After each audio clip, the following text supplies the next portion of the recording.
I want to dye my hair green. Many of my friends have dyed their hair different colors. I don't mean normal hair colors like brown or black. My friends have dyed their hair orange, purple, and blue. I told my mother that I would like to dye my hair green. I explained to my mother that I would only use food coloring. The green would not last forever. My mother said that dyeing your hair was a silly fad. She said that I would not look good with green hair. I said that if I couldn't dye my hair green, maybe I could get a nose ring. My mother said no. I said that maybe a tattoo on my arm would be nice. My mother said, no way. My mother said that she did some crazy things when she was a young girl. She said that she used to iron her hair to make it straight. That sounds quite boring to me. My friend Joan came over. Her hair is dyed bright pink. My father said, nice hair, Joan. I don't think that he really meant it. My mother says that when I am an adult, I can dye my hair whatever crazy color I like, but for now, she would like me to leave my hair its natural color. I tried to tell her that all my friends were doing it. My mother asked, if all your friends were jumping off a cliff, would you do it too? I said, no. I think I'll have to wait to have green hair, but maybe by the time I'm old enough to dye my hair green, I won't want it that color. My mother says that fads change all the time. One day, something might be popular, and the next day it's not in style at all. I'll just have to live without green hair for now. I wonder what the fad will be next month. Why do people dislike other people? Some people don't like other people just because they look different. I think that is silly. I don't think that it is fair to judge someone by the way they look. Some people look very nice, but they are mean or cruel. Some people look very ordinary, but they are incredibly nice. I remember when I was in grade 1. I saw a girl across the room. She had a mean look on her face. I thought to myself that she was probably not a very nice person. I stayed away from her and played with the other children. Then we had to play a game, and the teacher said that she would pick partners for us. The teacher picked the girl with the mean face as my partner. I didn't think that the game would be much fun at all with a partner who seemed as mean as that girl. I walked up to her and said hello. The girl's face changed. She smiled at me, and she began to talk to me. Her mean face disappeared. We had lots of fun playing the game. We laughed a lot and enjoyed each other's company. That girl became my best friend. Now, when I look at her, I see what is inside her. Sometimes she doesn't smile, but I know what she is like. She is a kind and funny person. I have learned that you can't judge a book by its cover. It is not fair to dislike someone just because they don't look like you want them to look. You have to get to know a person. It doesn't matter to me what color a person's skin is. It doesn't matter to me if they are short or tall, skinny or fat, or happy or sad looking. I judge people by how they treat me, and I try to treat people like I would want to be treated. The birthday gift. It is going to be my father's birthday. What can I give him? I don't have much money. I have looked all through the stores, and I have not found anything that I think he would like or that I can afford. I have thought very hard about what to buy for him. I thought that he might like some candy, but my father really doesn't eat many sweets. I thought that he might like a new shirt, but he has lots of clothes. I can't afford a new car or computer for him. I was watching him on the weekend. He cut the grass, washed the car, took out the garbage, weeded the garden, and watered the plants. I got an idea. I went to my room and took out some paper. I cut out pieces of paper and I wrote on them. I wrote on one piece of paper that I would wash the car every weekend for the summer. I wrote on another piece that I would take out the garbage every week for the summer. I also wrote that I would cut the grass, weed the garden, and water the plants every week for the summer. I made a birthday card for my dad, and I put the pieces of paper inside it. I went downstairs and gave my gift to my dad. My dad thought that the gift was very thoughtful. He said that it was a gift from the heart. I did all those things for my dad all summer. He said that he had a lot of free time because I helped him so much. My dad and I are good friends. I don't mind doing things for him because I know that he is always there to help me out. A good gift doesn't have to be something that costs a lot. My dad says that the best gifts are the ones that show how much you care for the other person. I'm glad my dad liked his gift. New Year's Day. On New Year's Day, people start a new year. Many people make resolutions. They resolve to be better people. Some people decide that they will lose weight so that they can be healthier. Some people decide to give up smoking. They also want to be healthier. There are all kinds of resolutions that people make. Some people try not to lose their tempers. Some people say that they will work harder. There are people who try to give up bad habits. Every year, my brother says that he will stop biting his nails. He stops biting his nails in January, but by February, he always starts again. That is the thing about New Year's resolutions. People seldom keep them. Everybody starts out with good intentions, but it is very hard to stick with them. I don't make New Year's resolutions. I find that I just break them. I just work day by day to break my bad habits. I know that I eat too many sweets. Every day, I just try to resist them. I think that every day is a new day, regardless of whether it is New Year's Day or not. Bad habits are hard to break. The best thing is never to start any bad habits. I don't know if my brother will ever stop biting his nails, but I know that each January he intends to stop. Maybe one of these New Year's days he'll get over that habit. If I could fly. I sometimes imagine what it would be like if I could fly like a bird. Just imagine what it would be like to soar into the sky, flying high above the trees. You could stand on high rooftops and never be afraid of falling. You would see so many things as you flew over rooftops and forests. You would feel incredibly free as you traveled from place to place, not bothered by road signs or traffic jams. If I could fly like a bird, I would start from my backyard and travel through town. I would look down on the houses and factories. When I got tired, I would land in a field and take a nap. I would travel above rivers and follow them as they wound along and emptied into lakes and oceans. I would fly above parks, and I would call out to the children as I flew high above them. I would dip and dive as I flew. I would soar up high and dive down low so that I could almost touch the treetops. Have you ever flown? I know that you can't fly like a bird, but you might have taken an airplane ride. When you're in an airplane, you pass through clouds. It is exciting to take an airplane ride. I love taking airplane flights. I like to look down at the earth. When you're up that high, everything below you looks tiny. That's the closest I'll get to flying like a bird.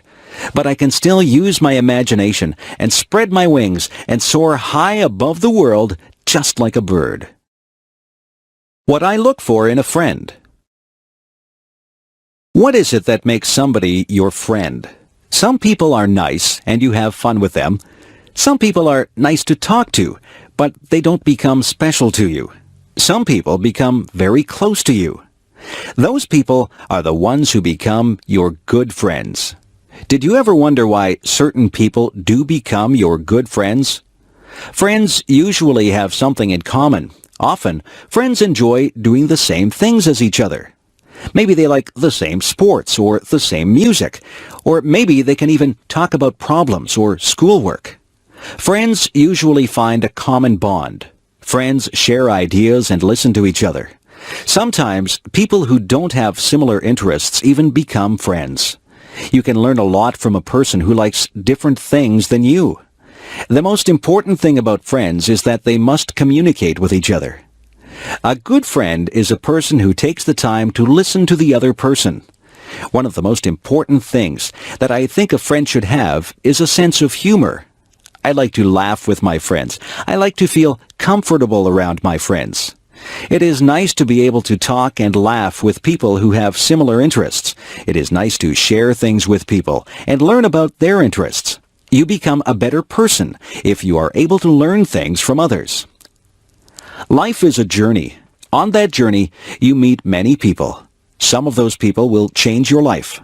You have to choose your friends with care. A good friend is worth more than all the gold in the world. A good friend will make your journey through life more pleasant. Make friends along the way, and the path through life will be very rewarding. A funny thing happened on the way to school.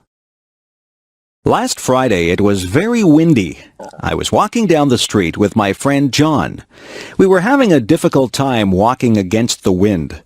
The wind was pushing against us, and we felt the force of it pressing against us. We even had a hard time breathing. We were walking slowly. We watched the leaves as they danced and twirled in the wind. We watched a plastic bag as it flew by us. We saw a little boy whose baseball cap flew right off his head. His cap flew along the sidewalk and he had to chase it. He finally caught it and he held it in his hands tightly after he got it back. The trees were swaying frantically. Their branches swished and waved in the wild wind. John and I were hit by flying bits of paper and leaves. We laughed when a garbage can lid rolled along and hit John in the leg. We saw another garbage can rolling along the road as if it was alive. Everything was moving because of the wind. Then the funniest thing happened. I wasn't paying any attention, and a paper bag came flying up the street toward us. It hit me right in the face and covered my whole face. At first, I didn't know what had happened. I was blinded. I couldn't see where I was going. I stopped and held out my hands. When I stopped, the bag fell off my face. I looked at John. He was laughing very hard. He was laughing so hard that tears were rolling down his cheeks. He said that I looked very funny with the brown paper bag stuck to my face. I started to laugh too. We laughed about it all the way to school. John said that he wished he had a camera. He would have taken a picture of me with a bag on my face. Advice. Sometimes my mother gives me advice. She tells me to save my money for a rainy day. She says that I should eat my vegetables if I want to be strong when I grow up. She says that you reap what you sow. I didn't know what that one meant, so I asked her. She said that if you are good to people, they will be good to you. If you do bad things, then bad things will come back to you. My mother is always giving me advice. She says that a penny saved is a penny earned. I am still thinking about that one. Some of these things are difficult to understand. My mother is very wise. She says that she has learned from her mistakes. She tells me that she would like me not to make mistakes, but she says that everyone does make mistakes. The important thing is that we learn from our mistakes. My mother says that nobody is perfect. My mother tells my sister that time is precious. My sister wastes time, and my mother doesn't like that. My mother tells me to be true to myself. She says that I should not follow the crowd. I should listen to my own conscience and do what I think is right. She says that it doesn't matter if you fail at something. The important thing is that you try. If you've done your best, then that is all that matters. I listen to my mother. I think she gives very good advice. My mother has a lot of common sense. I hope I am as wise as she is when I have children of my own. Sometimes I wish that she would not give me so much advice. I think that I know what I'm doing. But in the end, I always remember what she has said, and I try to live by the standards that she has set for me. Take the advice that your parents give you. They only have your best interests at heart. A trip to the hospital. I have to get my tonsils out. I'm not really happy about it, but I'm tired of being sick and having sore throats. I have to go to the hospital 2 hours before my surgery. My mother will go with me. The nurses will take my temperature and check my blood pressure. They will make sure that I am ready for my operation. I will be dressed in a white gown and I will be wheeled down the hall to the operating room. I can't have anything to eat or drink for a long time before my surgery. My mother will walk down the hall with me. Then she will wave goodbye as they wheel me into the operating room. The doctor and the nurses will be busy in the operating room. They will be getting ready to perform my surgery. The doctor will say hello to me and tell me that he is going to put me to sleep. He will put something into my arm. He will tell me to count backwards from 10. I think that I will only say 10, 9, and then I will be fast asleep. I won't be awake for the surgery. When I wake up, I will be surprised that the surgery is over. My throat will hurt and I probably won't feel very good. My mother will be there with me. The nurses will give me a drink and try to make me comfortable. I won't be in the hospital overnight. I will go home later in the day. My parents will have to make sure that I have a lot to drink. I can't eat any hard foods or they will hurt my throat. I will sleep a lot because I will not feel very well for a couple of days. It won't take long before I recover from my surgery. Sometimes we need surgery to make us feel better. Hospitals can be a bit frightening, but the doctors and nurses are very nice, and their job is to make you better. If I was tiny. Imagine what life would be like if you were 2 inches tall. You would have to be careful that nobody stepped on you. You would have to watch out for cats, dogs, and birds. It would be very dangerous, but just think of the things that you could do. You could live in a dollhouse or even a shoebox. You could use a bottle cap for a plate. You would have to wear doll's clothes. A stamp would make a lovely picture to hang on your wall.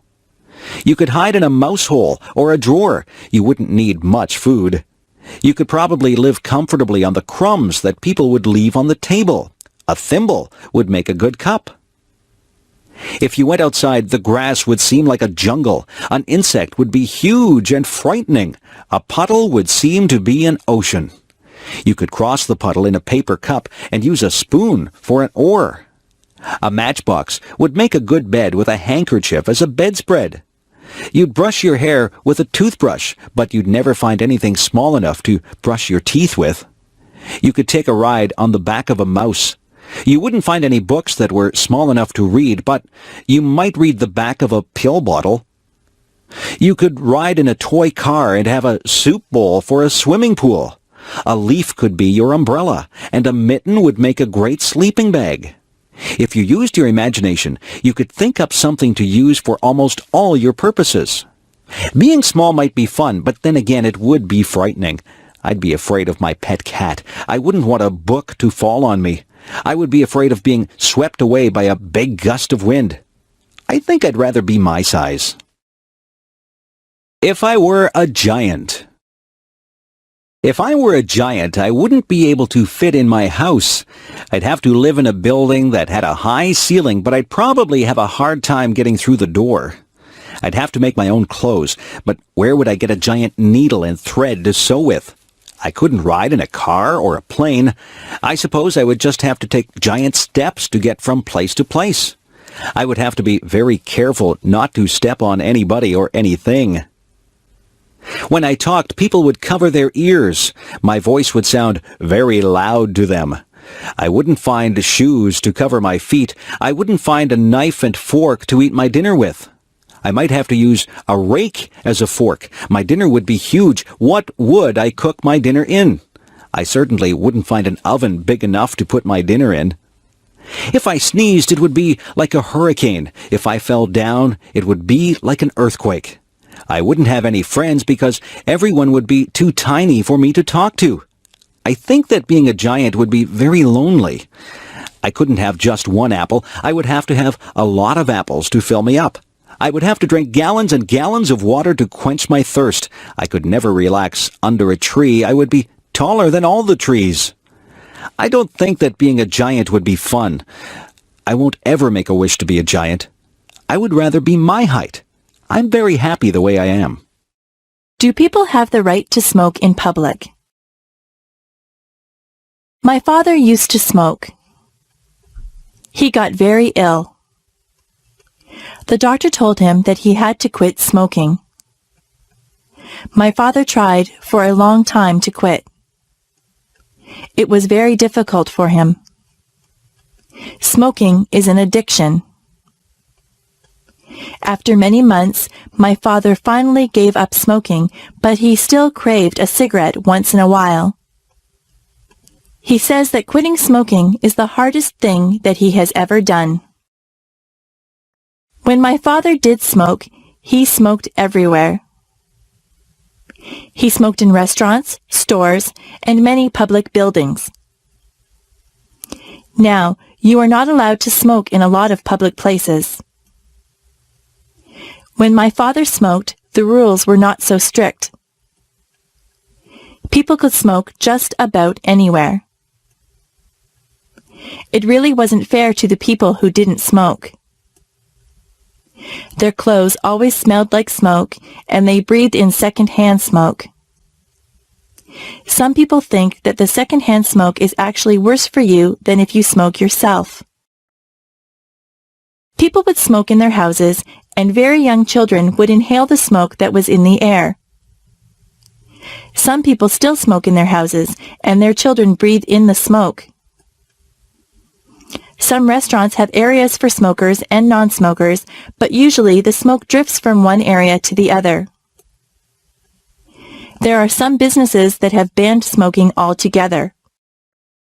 Personally, I think that smoking in public places should be completely banned. I don't think that I should have to breathe in another person's smoke if I choose not to smoke myself. It wouldn't be fair for a non-smoker to get lung cancer because they had to be in a place where smokers were allowed to light up.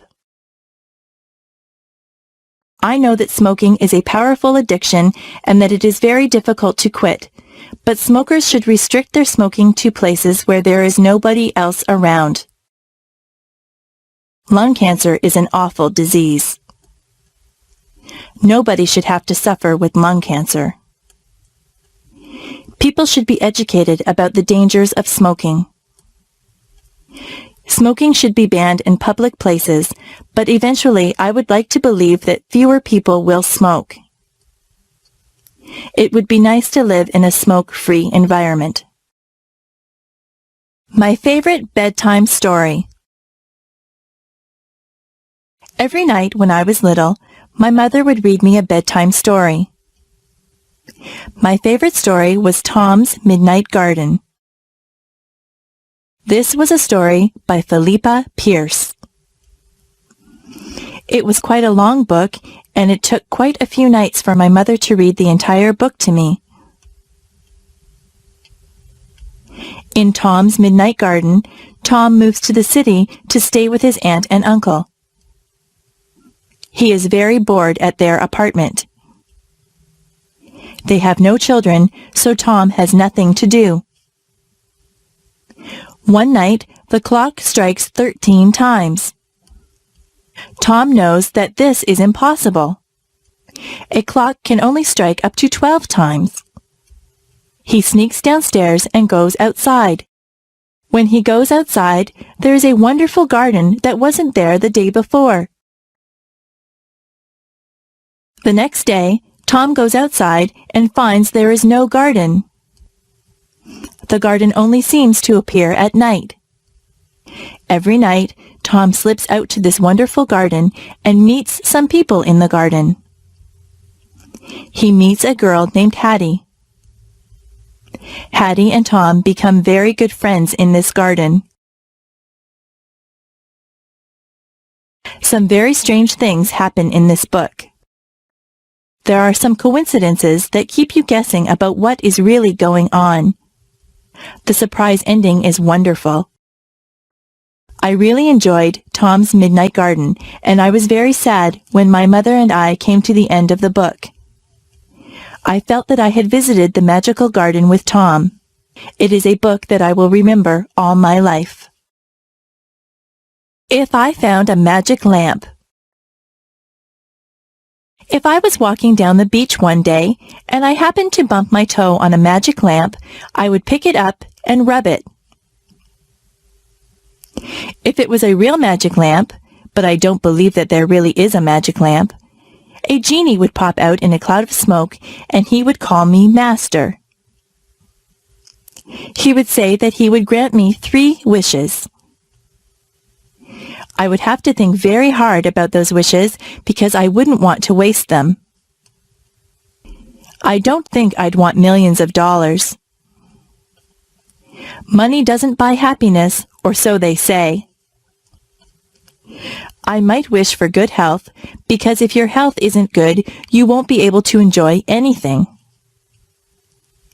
Some people might wish for beauty, but beauty is only skin deep. Some people would wish for a mansion or a beautiful car or a big boat.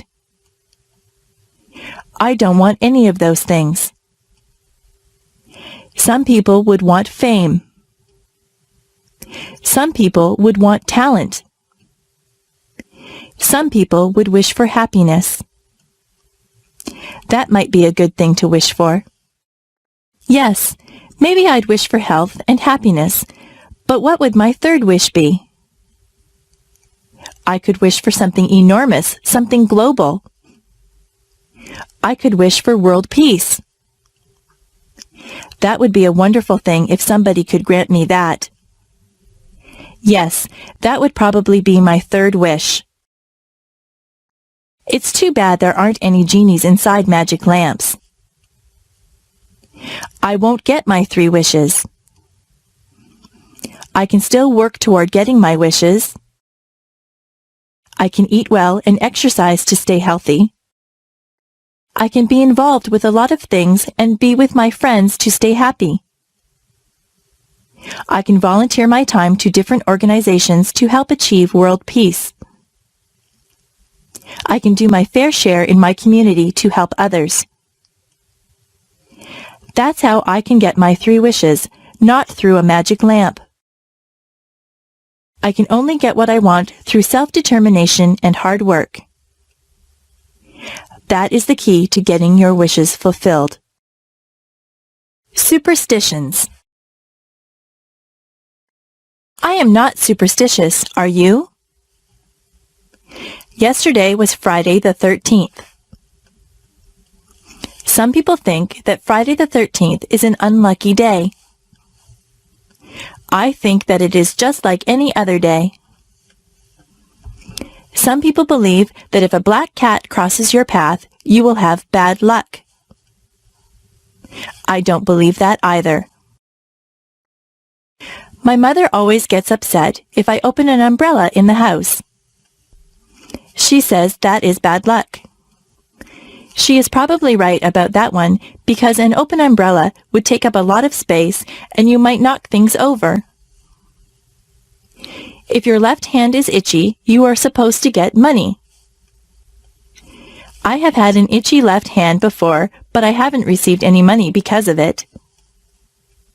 It is bad luck to walk under a ladder. That is probably true because you might knock somebody off the ladder or have a can of paint fall on top of you. If you are acting in a play, it is bad luck if someone says, "Good luck" to you. This is very confusing. You are supposed to tell an actor to break a leg. It doesn't mean that you want the actor to break his leg. It means good luck to the actor. Actors have a lot of superstitions that are very unusual. I am not superstitious. I don't believe in superstitions at all. It is just fun to learn about superstitions. Some of them are very old and have been passed down from generation to generation. I once did a project at school on superstitions. It was a very interesting topic and I got a good mark for it. Help. Did you ever have to call for help? Were you ever in a situation that was an emergency? It is good to know what to do in case of an emergency. You should always know how to get in touch with the police and fire departments. I have read stories where very young boys or girls have called the police and saved their friends' or family members' lives because they knew just who to get a hold of. If you see a fire, you should call the fire department. A lot of tragedies have been prevented because the calls have been made quickly. It is important that emergency vehicles arrive very quickly. That is why those vehicles have sirens.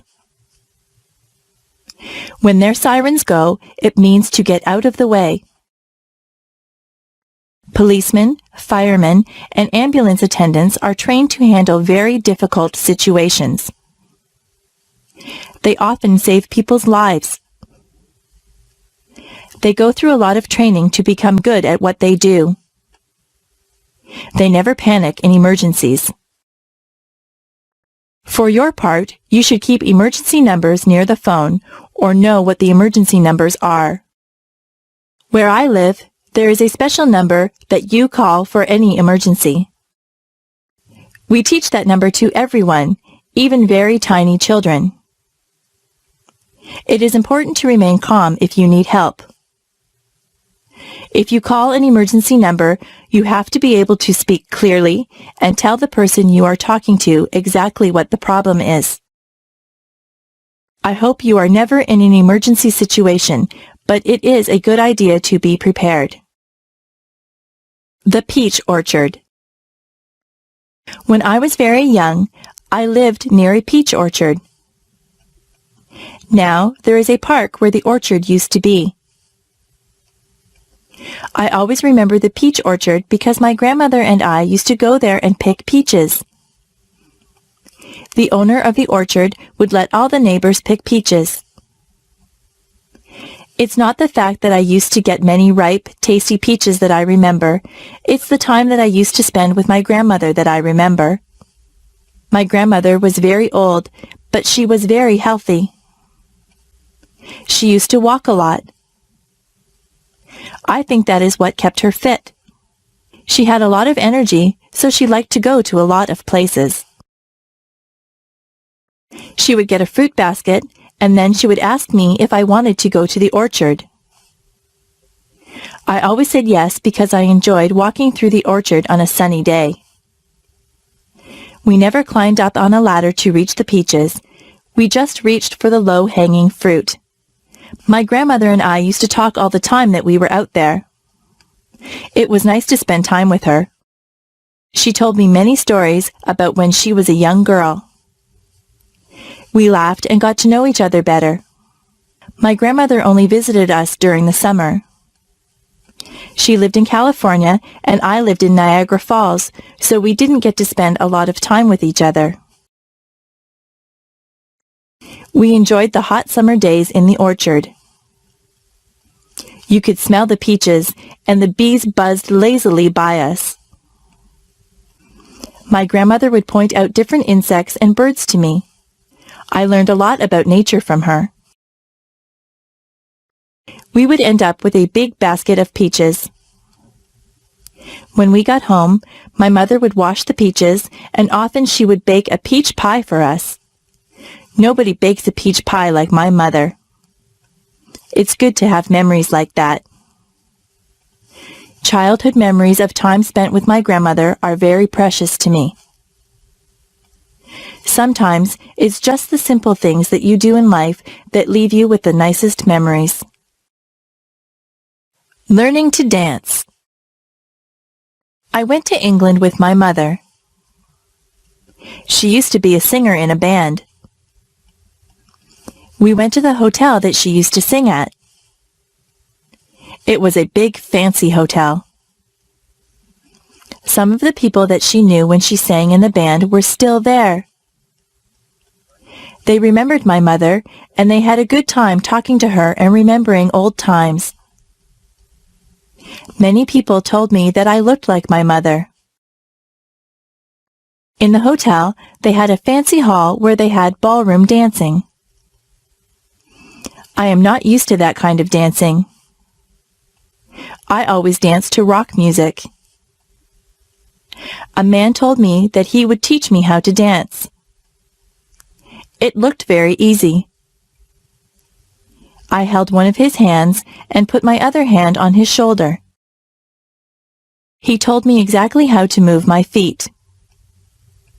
I was very clumsy and I stepped on his toes. He was patient with me and he counted 1, 2, 3. I tried to waltz with him. I would start out pretty well, but then I would get mixed up and stand on his toes again. The man laughed about it. I told him that I wasn't a very good dancer, but he said that I was good for a beginner. I think he was just being polite. The man asked my mother to dance. My mother is a very good dancer. I didn't know that about her. She never stepped on the man's toes once. The man thanked us for dancing with him, and I thanked him for giving me dancing lessons. I don't think I'll ever be very good at that type of dancing. Each generation has a specific type of dancing. The way that I dance is different from the way that my mother dances. The way that I dance doesn't involve moving your feet too much. I'm not too good at fancy steps. Superheroes. When my brother was very young, he loved superheroes. He collected plastic figures of all the superheroes. I think he had every superhero figurine that there was. He used to tie a towel over his shoulders and run through the backyard. He pretended that he was rescuing people. One time he stood on the roof. He really thought that he could fly with his superhero cape on. He would have hurt himself if he had jumped. My dad saw him and told him to get down. My dad explained to my brother that superheroes are not real. Real people cannot fly from rooftops. My brother was disappointed. He thought that the superheroes really existed. My dad explained that most superheroes were created as comic book characters.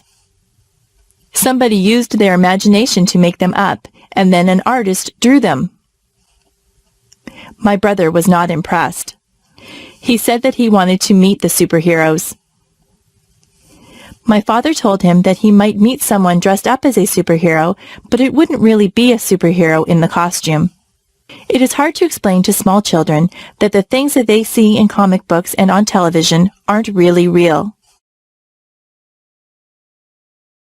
My brother still pretends that he is a superhero. He doesn't jump from rooftops, but he runs around and makes noises like he is flying. I look at him and remember when I used to do things like that. I'm more mature than my brother. I know that superheroes aren't real, but I know that he is having fun and using his imagination. Being a princess. Sometimes I think that I would like to be a princess. A princess would live in a palace and wear beautiful clothes. She would have servants to do chores for her, and she would probably marry a handsome prince. People would recognize her. They would wave to her as she drove by. It seems like it would be a lot of fun to be a princess. But maybe it wouldn't be so nice. Maybe it would be terrible to be recognized by everyone. Maybe a princess would feel like everyone was watching her. She would have to look nice every time she left the palace. There would always be people with cameras who wanted to take her picture. A princess would have no privacy. Even in her own palace, there would be servants around, so she would never really be alone. If I were a princess, I would worry about security for my family. Sometimes, people who are in high positions are threatened by other people. That would be a worry. I'm not so sure that being a princess would be all that much fun.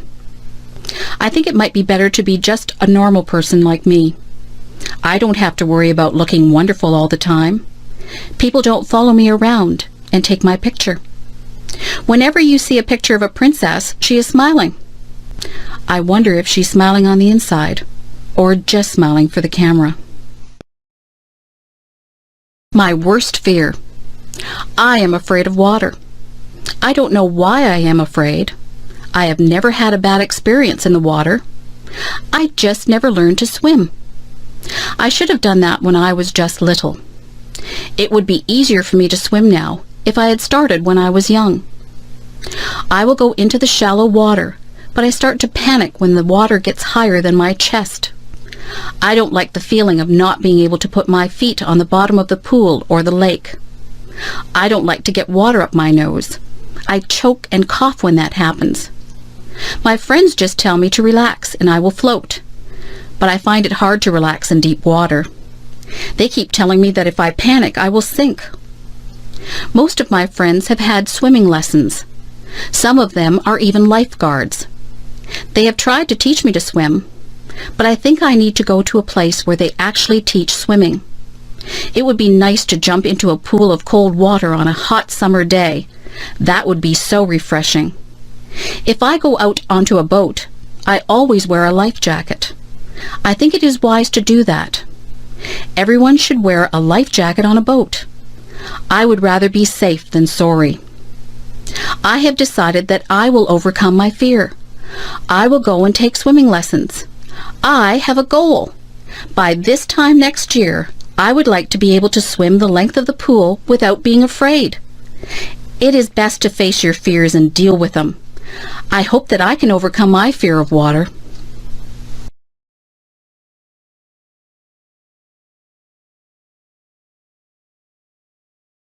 If I live to be 100. It is an entire century. Imagine all the changes that you would see if you lived to be 100. I had a neighbor who was 85. She used to tell me what things were like when she was a little girl. She told me what my town used to look like, what her clothes were like, and what her school was like. I used to enjoy listening to her stories. Everything was so different when she was young. Listening to her was like having history come to life. I used to try to imagine what life was like for her back then. If I was 100, and I had grandchildren and great-grandchildren, I would tell them stories about my childhood. I would hope that I had a good memory so that I could remember everything. If I do want to live to 100, I'll have to have a healthy lifestyle. Not too many people live to be that old. If I do get to be that old, I hope I'll still be mentally alert and physically agile. In my country, the Prime Minister sends a letter of congratulations to anyone who has their 100th birthday. People who live to be 100 are very special. Maybe in the future, with better medical care and healthier lifestyles, more people will live to be 100. If I live to be 100, I'll have a birthday cake. But I won't put 100 candles on the cake. I could never blow out 100 candles. What I like most and least about myself. I was trying to think up the best and the worst things about myself. I think the best thing about me is that I am very friendly. I have a lot of friends, and they all like me. I try to be good to my friends. I don't often have arguments with people.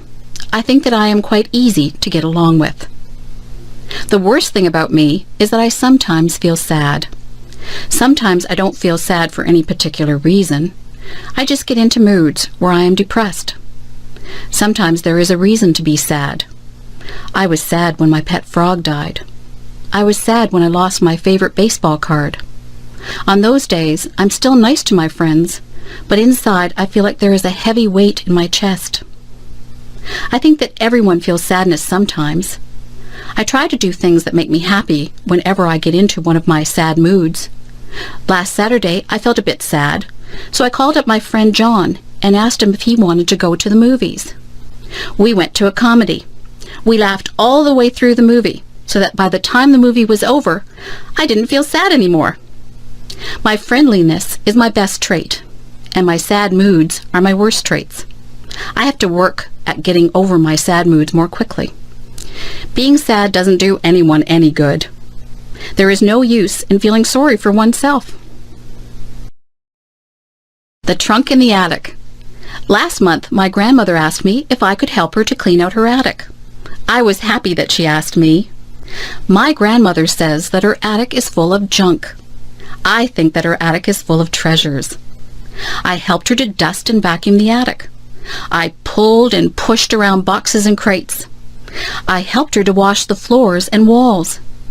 My favorite thing that I did was to sort through the old trunk that she had up there. The trunk had a rusty latch on it. It was a bit difficult to open, but my grandmother got a knife and pried the latch open. The trunk was full of all kinds of things. There were lots of clothes. Some of the clothes had been my grandmother's. There was a blue velvet dress that she had worn to a dance when she and my grandfather were dating. It was a beautiful dress, but there were a few moth holes in it. There were some of my mother's old clothes. There was a pair of bell-bottom slacks that had bright flowers on it. I couldn't believe that my mother had ever worn something like that. There were some of my mother's old report cards. Some of her marks weren't very good. I had fun reading the report cards. There were photographs. There was a picture of my grandparents holding my mother when she was a baby. There was an old baseball glove that one of my uncles had owned. There was even one of my old dolls in there. One of her legs was missing. My grandmother said that I was rough on my dolls when I was little. I should have taken better care of my toys. There was even some old jewelry. I tried on some of the old clothes and jewelry. I told my grandmother that I liked looking through old things. My grandmother told me to keep whatever I wanted. She said that it was all junk. I still say that her trunk was full of treasures. Hot and cold. I notice that whenever it is summer, people complain about the heat. But whenever it is winter, people complain about the cold. It seems that people are never satisfied. I don't like the winter. It is usually much too cold for me. My teeth chatter and my fingers turn numb whenever the weather gets cold. It is hard for me to warm up once I start to freeze. I try to wear layers of clothes, but winter winds go through my clothes no matter how much I wear. My feet feel like they are blocks of ice on a cold January day when I walk home from school. I would not like to live in a place that had cold climate all year long. I am not comfortable when it is too cold. I like the summer. Some people say that it is hot and sticky in the summer, but I don't mind the heat at all. I love to feel the warm sunshine on my skin. I like the freedom of not having to wear heavy coats and boots. I am the happiest when there is a slightly cool breeze that comes along to refresh you on a hot summer day. I could live in a place with a hot climate. I would enjoy that. Of course, when you are in a place with a hot climate, there are more bugs than in places with cooler climates. I don't care for bugs. Where I live, it is very humid. The heat and moisture combine to make it uncomfortable sometimes. It is nicer when the heat is high, but the humidity is low. It would be better if I lived somewhere where it was hot, but not humid. That would be just perfect. Walk a mile in my shoes. Have you ever heard the saying, walk a mile in my shoes? I think it's a very good saying. Do you know what it means? It means that before you judge someone, you should put yourself in his or her position. For example, if someone was running in a race and they did very poorly and came in last, it wouldn't be fair to say, oh, he's just a terrible runner. You would have to look at all the circumstances that made the person lose the race. Maybe they pulled a muscle in their leg the day before. Maybe this is their very first race. Maybe they are not in good form because something isn't right in their lives. There can be so many things that affect a person's life, performance, and moods. There can be so many things that affect a person's life, performance, and moods. If someone was very quiet at a party, you couldn't just assume that they weren't friendly. You don't know what is happening in their lives. They could be feeling ill, or they might have just had a bad experience. Nobody can know exactly how another person feels. Even if someone tells you what he or she is experiencing, you still won't fully understand what is going on inside the other person. Everyone perceives and feels things differently. To walk a mile in someone else's shoes is to try and understand things from that person's perspective. We are all shaped by the events that have taken place in our lives. No two people have gone through the exact same things. So, before you are quick to judge someone, stop and think about what it is that they might have gone through. You won't always understand why people do what they do, but you can try to understand and put yourself in their position. If I could go back in my life and do some things differently, this is what I would do.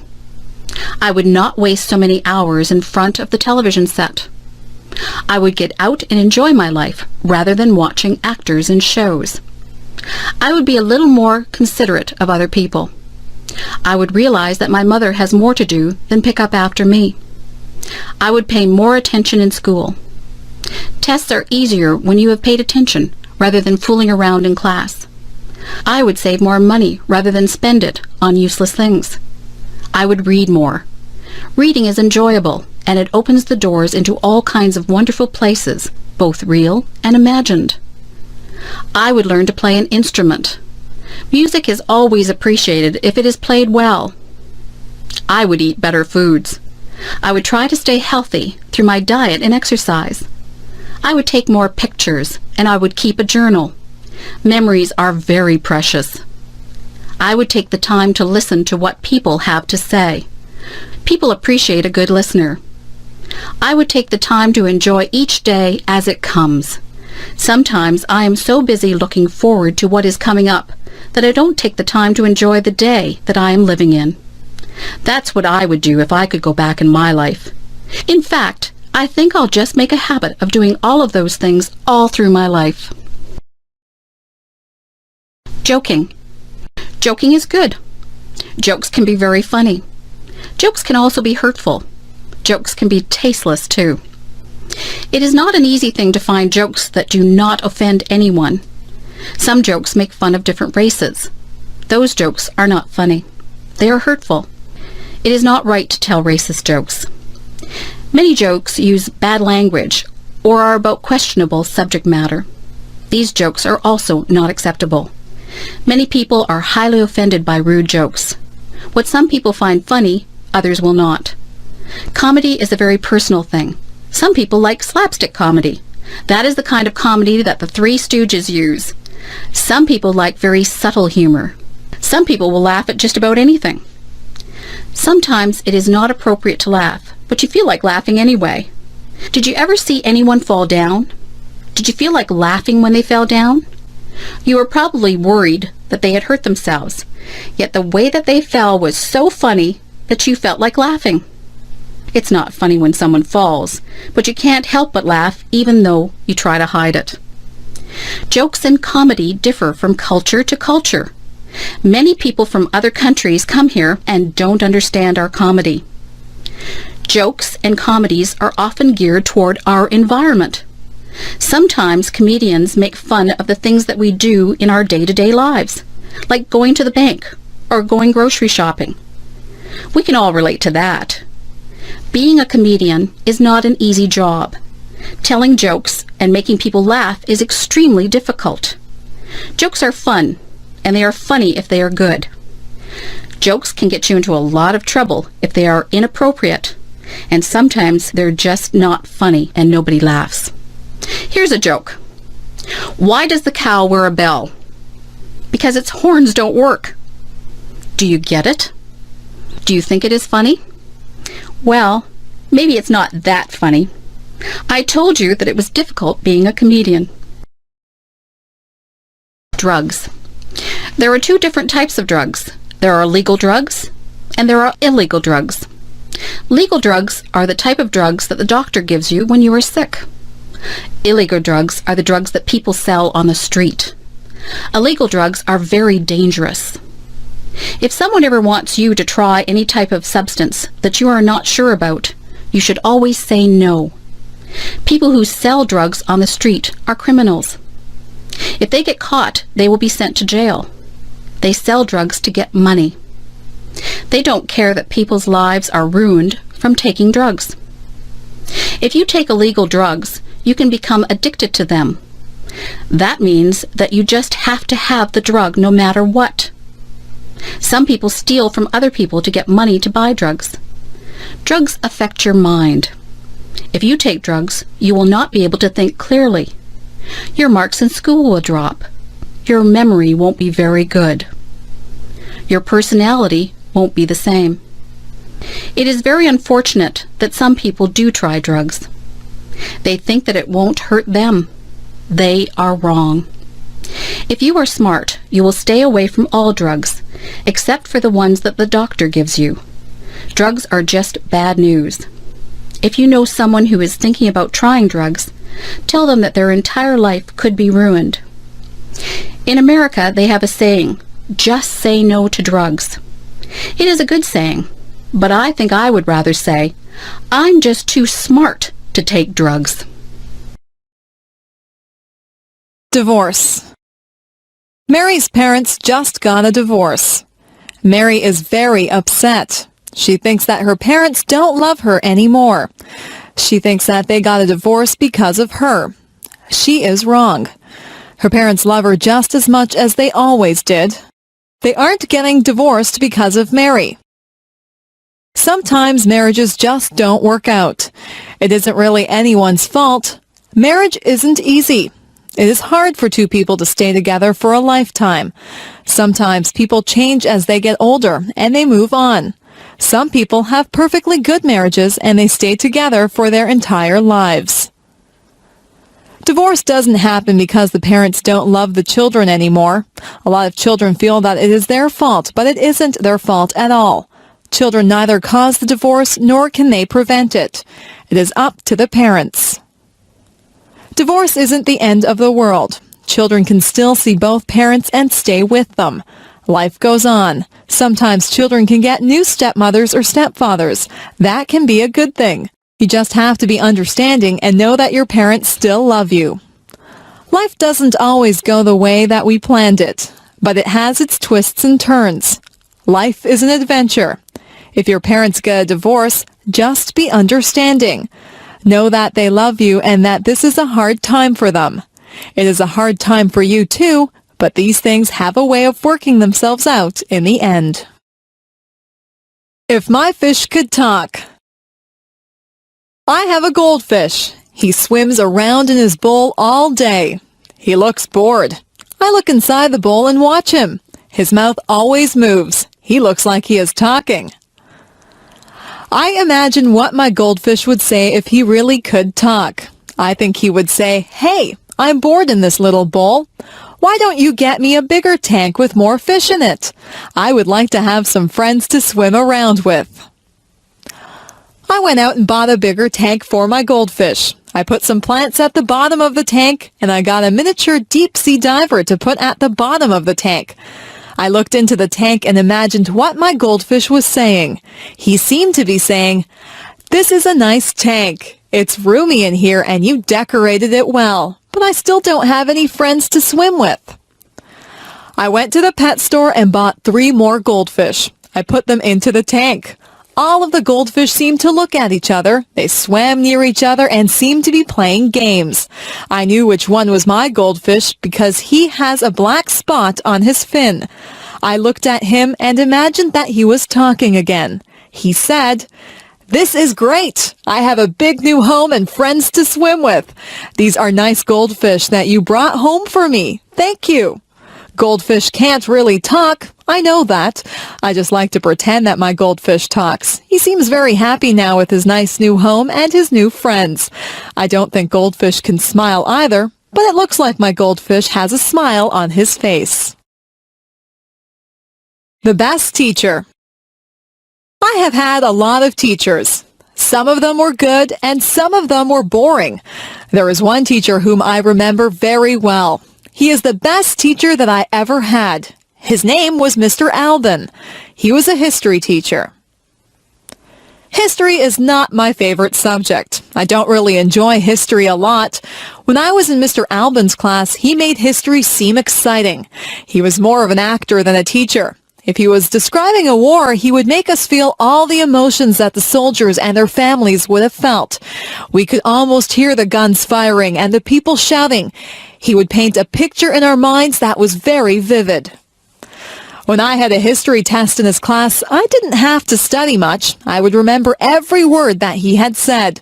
I would see him doing the actions that went along with his stories. He was very animated. He would shout out orders as if he was a general, or he would speak softly and reverently when describing the death of a great hero.